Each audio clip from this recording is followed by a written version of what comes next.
Good afternoon, students. Welcome to the lecture of Real Analysis 1. In today's lecture, we will complete the inverse function theorem, which we have left incompleted in the last one. Okay. In the last lecture, actually, we have started with the first theorem to be proving an open matrix. That is, for an open subset A of Rn, if the function is having the continuous partial derivatives dj5 and Jacobian determinant is non-zero for every point of the domain, then we have proved that F is an open mapping. This is the first theorem we have completed. Then we have started the inverse function theorem. Inverse function theorem is having a nice statement for a function of the type Rn or 2Rn.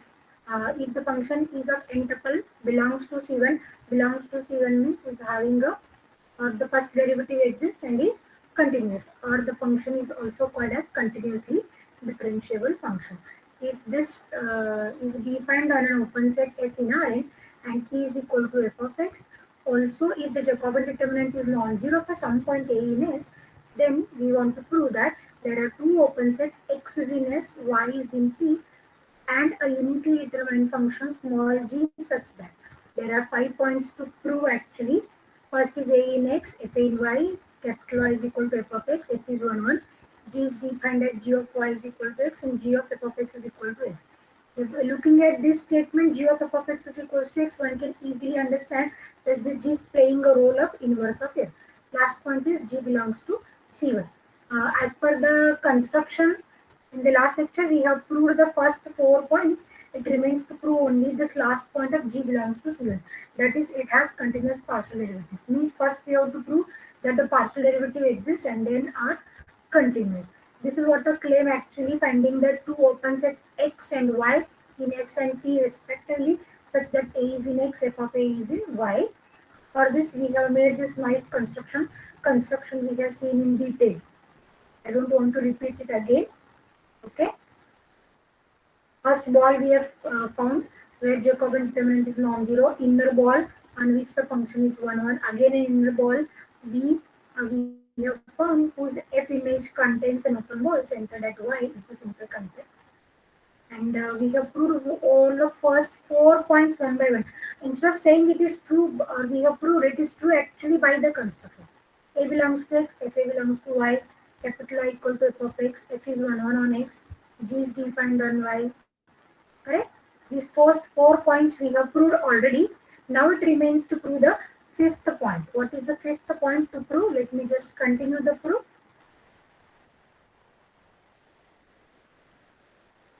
Yes, we wanted to prove that G belongs to C1. What is the meaning of G belongs to C1?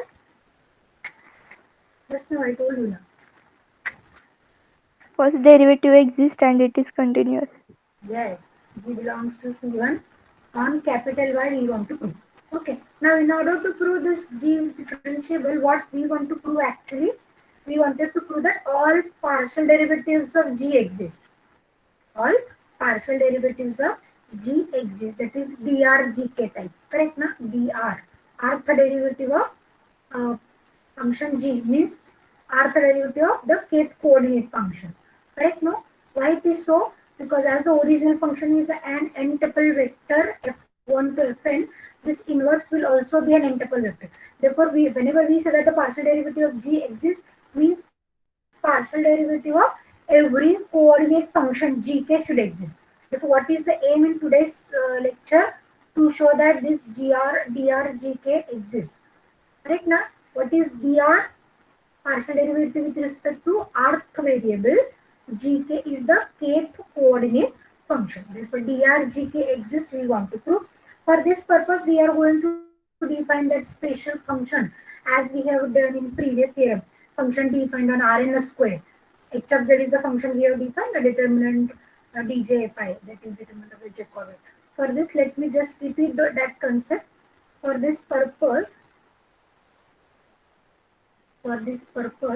define a real value function. Define a real valued function h by h of z is equal to determinant dj fi zi. Can you please recall in which proof we have constructed a function like this? Z1, Z2 to Zn are n points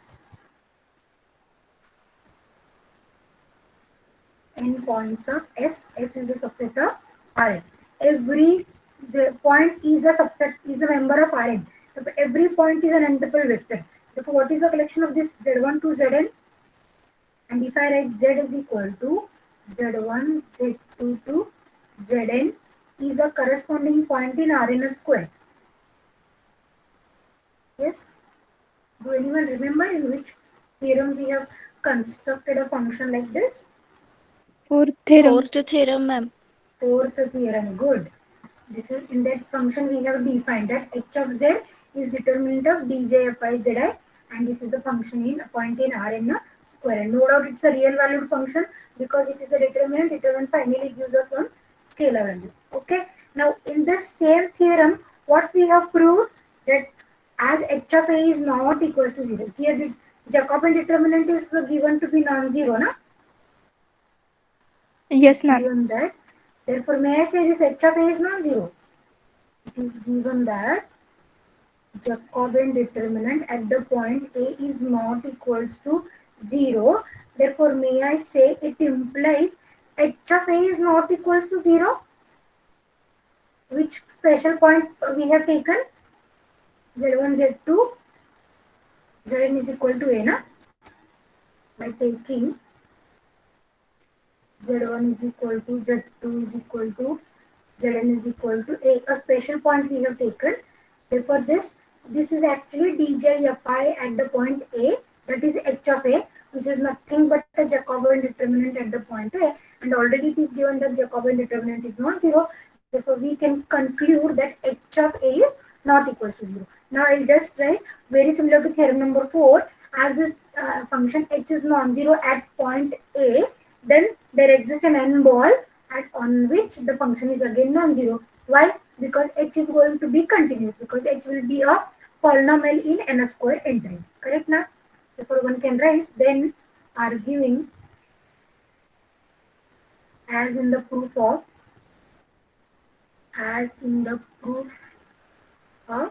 theorem number 4, there is an n ball. There is an n ball, a neighborhood around a point A. Say B to A is the symbol we were using, such that on this ball function is non-zero, such that h of z is not equals to 0 if for zi is in B2 of A. Correct na? Why this is true? Since h of z is continuous function. Why h of z is continuous? Because it is going to be polynomial, no? But what we have proved? We have found another ball B2 of A on which this determinant dj phi zi, that is Jacobian determinant, is non-zero. Actually, it is given to us non-zero at only one point. Now we have found an open ball on which the Jacobian determinant is non-zero. Correct? Now whatever is this ball B2 of A, we will consider this B2 of A contains a ball B of A of our first construction. Okay? Any problem with this statement? No, ma'am. Why there is a need to define a function h? Just to conclude that Jacobian determinant is not equals to 0 for some point, will give you Jacobian determinant is non-zero in some neighborhood of that point also. Just to conclude this, we are defining h function. Okay. Now again, by the first part of the proof, we can assume that in earlier part of the proof,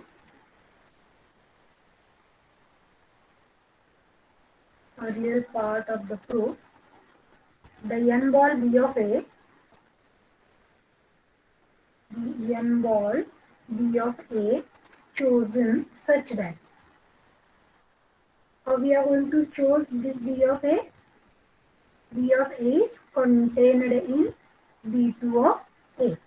Okay, and h of z is not equals to 0, not equals to 0 on B2A. Now why we were selecting B of A is contained in B2 of A, which implies actually B bar is contained in B2 of A. What is B bar? B bar is ball with its boundary. Therefore, may I say h of z is non-zero on B bar also? Let us just look at the construction.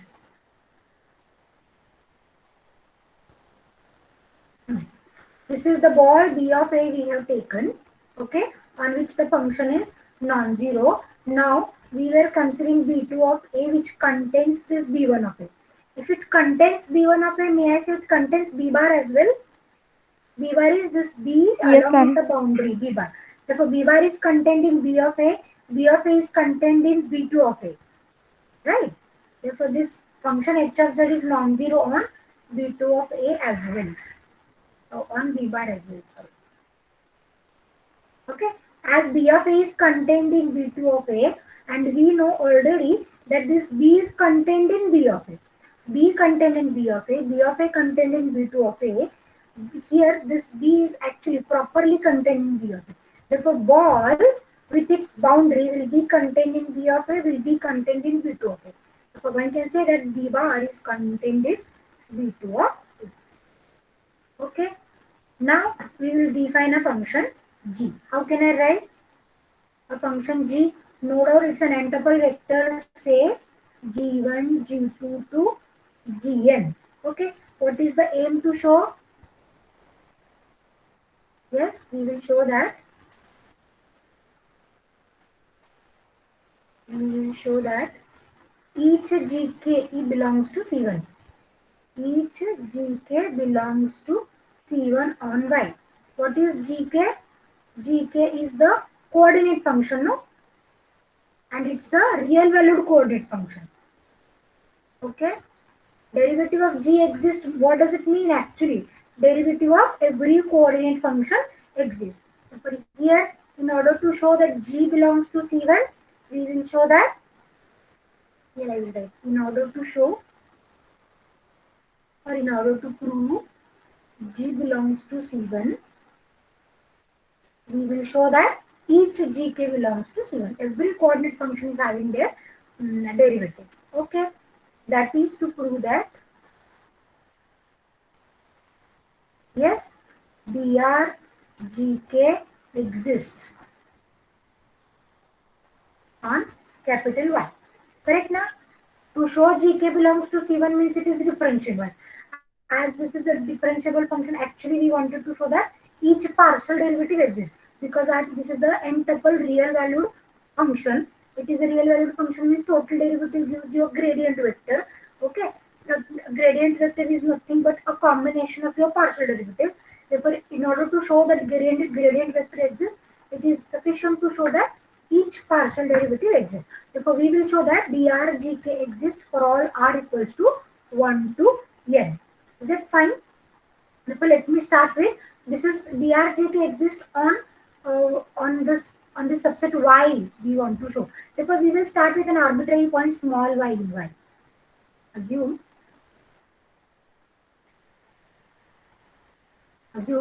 small y is in capital Y. Now, in order to show this dr gk exists, what is the formula for dr gk? Are the partial derivative of the function gk. Okay. Therefore, this is actually by first principle definition change in the function gk due to rth variable upon change in that rth variable. Correct? No?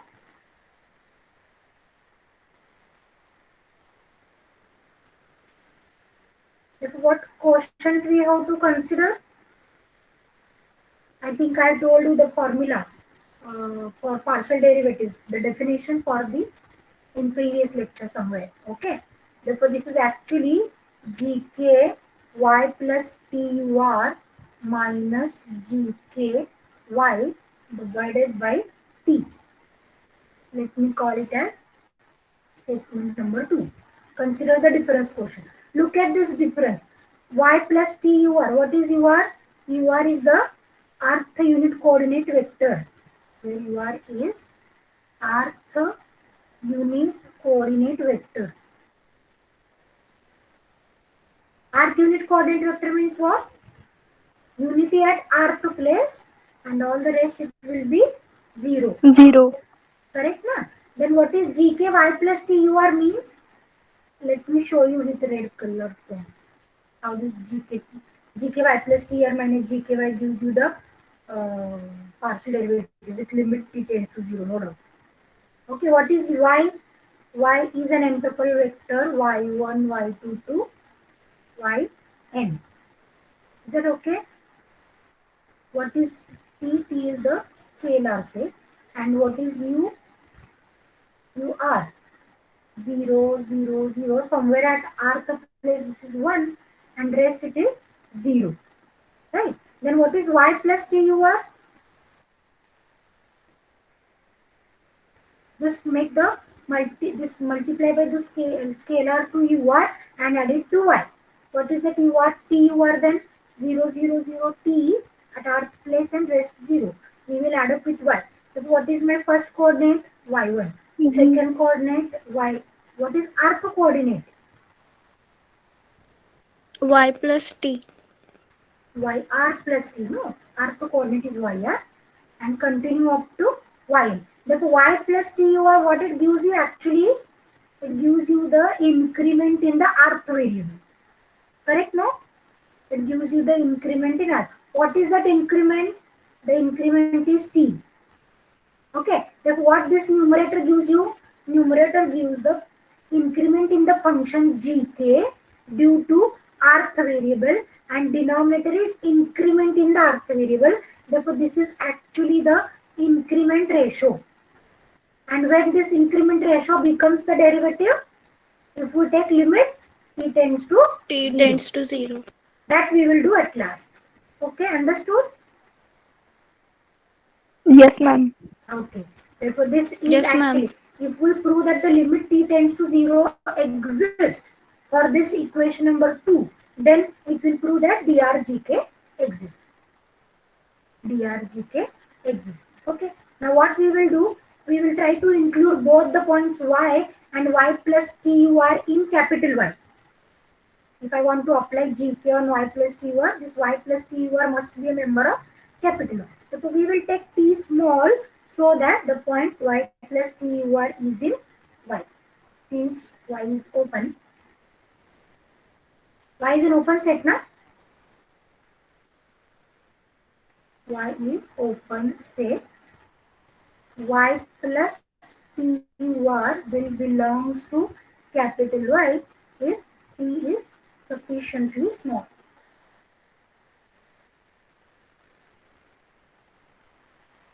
Let me show you by drawing a sketch actually how it works. This be a set Y, capital Y, and this is an open set. Which point we have taken in this? Small y is the point in Y we have taken, no? Here we have started with a point. Here it is. Small y is in Y. Now, as this is an open set, this small y must be an interior point. If it is an interior point, what does it mean? A small neighborhood around Y is in Y itself. What Y plus TUR suggests? Y plus TUR suggests a line segment, a point on the line segment between Y to UR. Therefore, this is Y plus TUR. Therefore, this Y plus TUR is in capital Y if we select this T to be sufficiently small. Okay, if we select T to be sufficiently small, this is going to be in the set itself, right? Next, what we will do, we will write our x to be some g of y and the x dash to be some g of y. Let x I am going to write as g of y and the x dash I am going to write as g of y plus TUR. Correct, na? In order to write this structure, we want to prove that limit of this quotient is going to exist. Okay, and to prove this, we are going to make use of partial derivatives of f already exist. Therefore, what I have written, x is equal to g of y, x dash is equals to g of y plus t are, and then both these points are in capital X. Then x and x dash are in capital X, no? Why this is so? Because g of capital Y is equal to x. G of any point in Y is nothing but capital X. Therefore, these two values are going to remain in capital X. Now, let us discuss the increment ratio for the function here. What about fx dash minus fx then? How much is the value fx dash minus fx? F of x dash is g of y plus tur. Okay. What is f of x? X is g of y we have taken. But we know g plays a role of inverse of f. Therefore, what is f of g of y plus tur? Y F plus of, TUR. yes, it is y plus tur. Y plus tur. And what about f of g of y? Y. This is y. Therefore, this y and y will get cancelled and v remains with t into ur. Okay, what is the value of this t into ur actually? ur is the n-tuple vector having unity at rth place. Okay. What about this fx dash minus fx? This is also an n-tuple vector in Rn space. Therefore, if I want to write coordinate wise, some ith coordinate value fi of x dash minus fi of x. What is the ith coordinate will give me the value? It depends on r. This value is actually 0, 0, 0, t and 0, 0, 0. Correct now? And what is this t? At which place this t is there? At Rth place. place. Good. Therefore, if I want to equate this coordinate, ith coordinate with the coordinate of this, then this value is equal to t only if I equal to r. And for all the rest, it is 0. Correct now? Therefore, shall I write it is equal to t for I is equal to r and is equal to 0 for I not equals to r. Okay.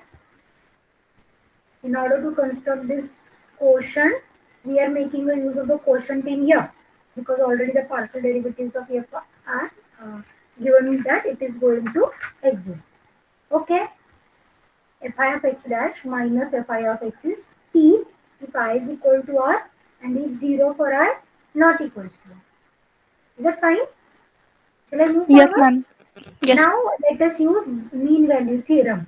What mean value theorem for the function f says then? Mean value theorem says that fi of x dash minus fi of x divided by t is equals to del fi zi into x dash minus x. Fi is a real valued function, correct na? And we have divided both sides of t in order to just obtain this ratio, because in this ratio also we have divided by t. Fi x dash minus fi x is equal to del fi z into x dash minus x, and this is for each I equals to 1 to n. What about zi then? Zi is the point on the line segment. No? Zi is on the line segment joining x and x dash. Hence, one can write zi is in B. Both the points are in B, therefore zi is also in B. Okay. Now, look at this expression on the left hand side. Already we have proved that this left hand side value is a t if I equal to r, is a 0 for I not equals to r. Because this left hand side is 0 for I equals to r and is t for I 0 for I not equals to r and is a t for I equal to r. Therefore, shall I write the expression on the left is 1 or 0. Yeah, it is 1, no, because we have divided it by t, na. So it is, if f(ix) dash minus f(ix) is t for I equals to r, then we have divided it by t. So what is the value of the left hand side for I equal to r? This is 1, no. The expression on the left is 1 or 0 according to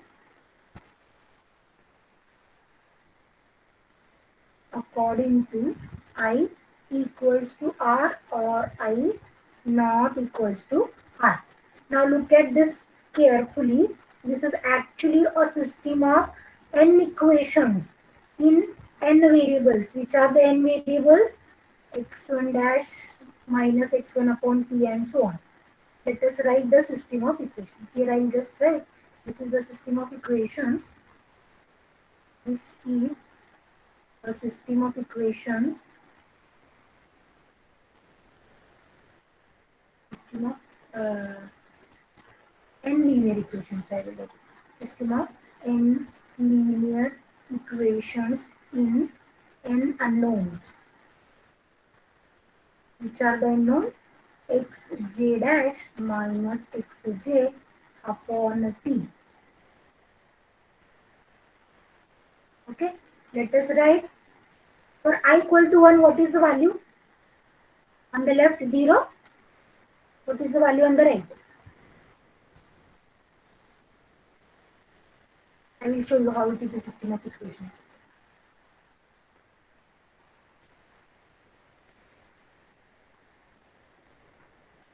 Okay, for I equal to 1, I will write the first equation. The left hand side is 0 because this is 1 only if I equal to r. Already we have written. Okay, the first value is actually del f1 z1 into x dash minus x upon t.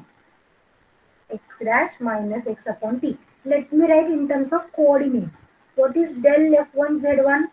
Z1 na I equal to 1. What is del f1 z1? Is it d1 f1 z1, d2 f1 z1 dot up to dn f1 z1? Correct, no? N-tuple vector. What about this n-tuple vector? What is the first vector? Is it x1 dash minus x1 upon t? Second vector x2 dash minus x2 upon t. Continue up to this is xn dash minus xn upon t. Okay, what is the equation? Let us have a dot product. Let us have a dot product. What is the dot product? d1 f1 z1 into x1 dash minus x1 upon t added with d2 f1 z1. Second variable is x2 dash minus x2 upon t and continue up to, yes, last is dn f1 z1 into xn dash minus xn upon t. This is the first equation for I equal to 1. Can you write for I equal to 2? What will be a change? Simply f2 z2 f2 z2. For I equals to r, yes, for I equals to r, F R Z R. left hand side is 1. That is what I want to write. And this is d1 fr zr x1 dash minus x1 upon t. Therefore, when this, so how to find out the solution? Is it a homogeneous system or non-homogeneous? Non-homogeneous. Non-homogeneous. When the solution exists, or how to find out the solution for the non-homogeneous system?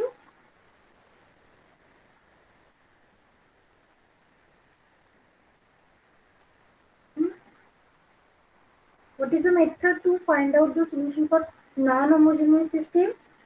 For non-homogeneous, one can use a simple Cramer's rule, no? Yes, ma'am. Cramer's rule. Therefore, this is the first equation for I equal to 1. Somewhere here for I equal to r and for I equal to n you can write. And if you observe the left hand side, the value is 1 only for rth equation and rest it will be 0. Therefore, which are the variables? These are the variables, no? x1 dash, x2, x2 dash minus x2 2. These are the variables. What will be a coefficient matrix? First row d1 f1 d2 f1 f1 and dn fn. Rth row d1 fr d2 fr. Nth row d1 fn d2 fn and so on. Because the coefficient matrix is nothing but a Jacobian matrix once again.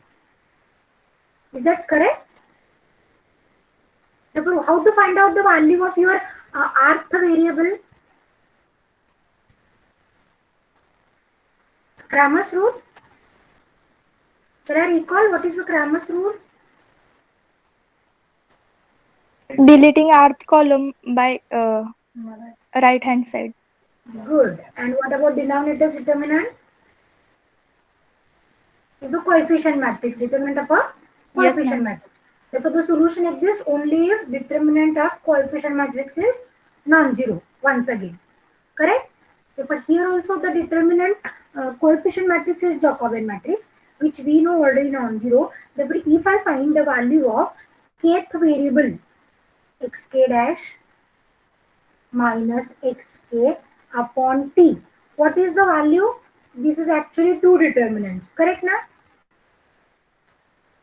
Right? What about denominator's determinant? This is the determinant of coefficient matrix. Okay, and this is, yes, replacing kth column, na? Replacing kth column.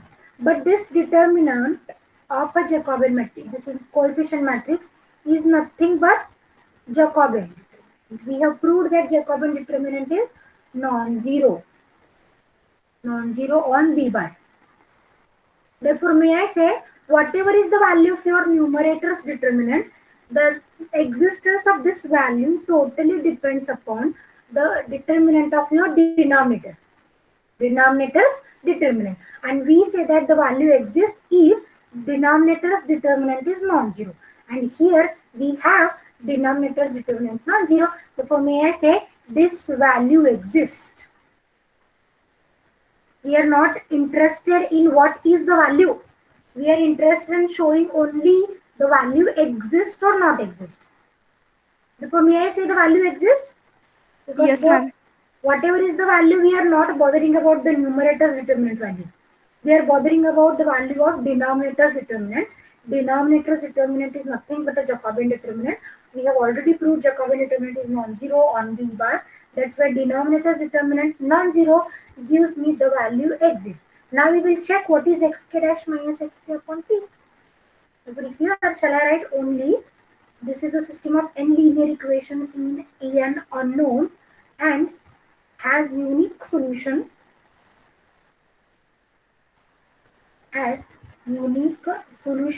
since determinant dj fi zi, which is actually h of z, is not equals to 0. Okay, now solving kth unknown by Cramer's rule.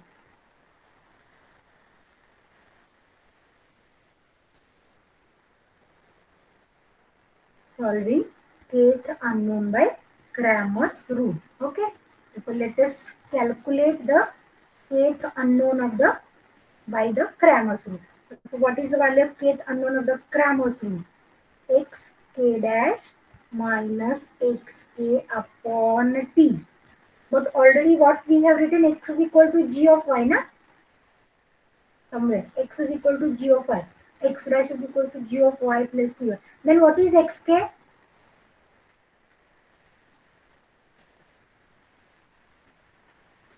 This is actually x1, x2 to xn is equal to g1y, g2y to gny.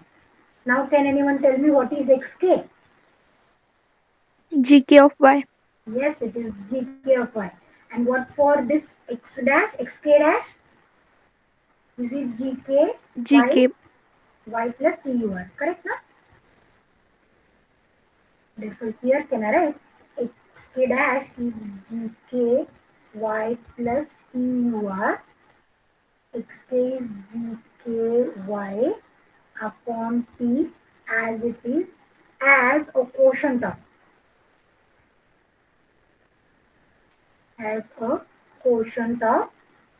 determinant. We obtain the value solving by Cramer's rule for kth unknown, that is xk dash minus xk, as quotient of determinants. Okay, here I will write denominator's determinant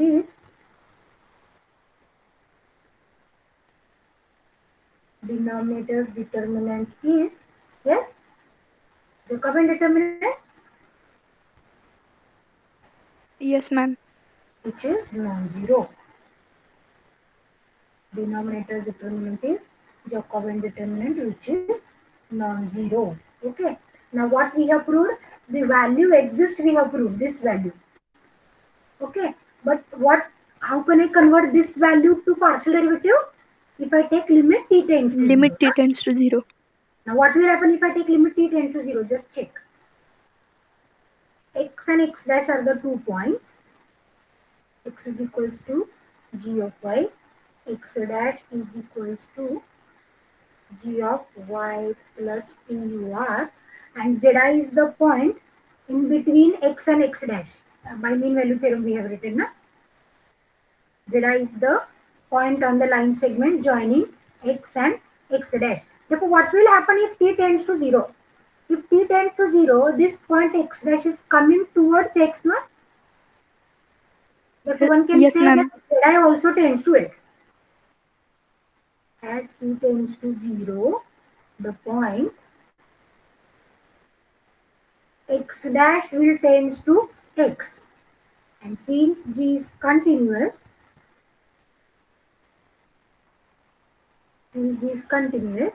and hence zi tends to x, since zi is a point on the line segment joining x to x. Correct now? As t tends to 0, actually this is coming, x dash point is coming towards x because g is continuous, already you know. But this x dash tends to x automatically means that zi tends to x, right? Because zi is the point on the line segment. Therefore, may I say if t tends to 0 means zi tends to x, then what if I take a limit for this quotient? What will happen? G of y plus tur will come towards g of y. Okay. Therefore, here just we will write that the determinant limit exists. The determinant which appears in the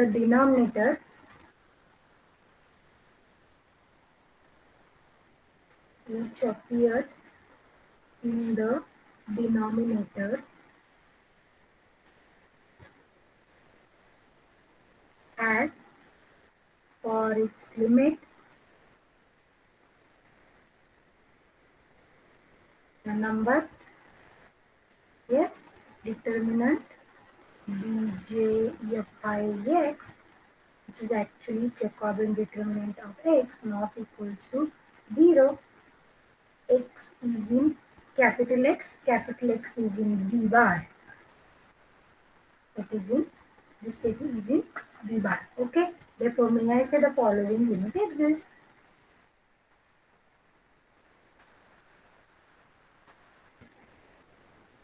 Which limit exists? Limit t tends to 0, gk y plus tur minus gky divided by t, and which is nothing but dr gk at the point y. So what we have proved? Dr gk exists. Dr gk y exists for each y in y. Each y in capital Y, and r equals to 1 to up to n. Therefore, what we have proved? Yes, G has finite partial derivatives. G has finite partial derivatives. Now what remains to prove? These partial derivatives are continuous. But these partial derivatives totally we have withdrawn from the derivatives of f. Na? We have used f in order to find out the derivative of g. But already we have proved that the derivatives of g are continuous. Therefore here we will just mention a statement. Continuity of djfi. Continuity of djfi implies continuity of drgk. Therefore, G belongs to C1, hence the proof. Any doubt on this? See, check. Actually, for proving drgk exists, means one has to start with this ratio. This ratio with limit t tends to 0 exists we want to show. For showing this, we are assuming a point x as g of y, x dash as g of y plus tr. And we have written it in terms of f because partial derivatives of f exist. Therefore, fx dash minus fx we have found in terms of their coordinates as well. Then by mean value theorem, it will generate a system of n linear equations in n unknowns. And this is a non-homogeneous system, therefore it can be solved by Cramer's rule. If we solve by Cramer's rule, the quotient, the kth variable is actually the quotient of two determinants, where the denominator's determinant is a Jacobian determinant, which we know already non-zero. Therefore, this value exists. Then what this value? Xk dash is nothing but this quotient. Therefore, this quotient exists. If we take limit t tends to 0, only the point zi is tending towards x. Therefore, limit also exists. Limit of this quotient exists means drgky exists. Drgk exists for every y and for every r. That is, all partial derivatives of gk exist. Therefore, one can conclude that g has finite partial derivative. Now, continuity of djfi implies the continuity of drgk, which proves that g belongs to C1. That is, g has a derivative and the derivative is continuous as well. This is what the proof of G belongs to C1. If anyone having a doubt, you can ask me the question. Now in the next lecture, we are going to the next important theorem called as implicit function theorem. And this was actually the second last theorem we were going to prove that we will do in the next lecture. Because this is again a lengthy proof, it will require whole 1.5 hours. Okay, let me stop for today. If you have any difficulty, you can ask me.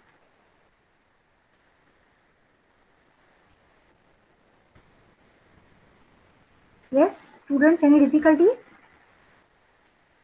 No, ma'am. Okay, if not, let me stop for today. Thank you for being with me.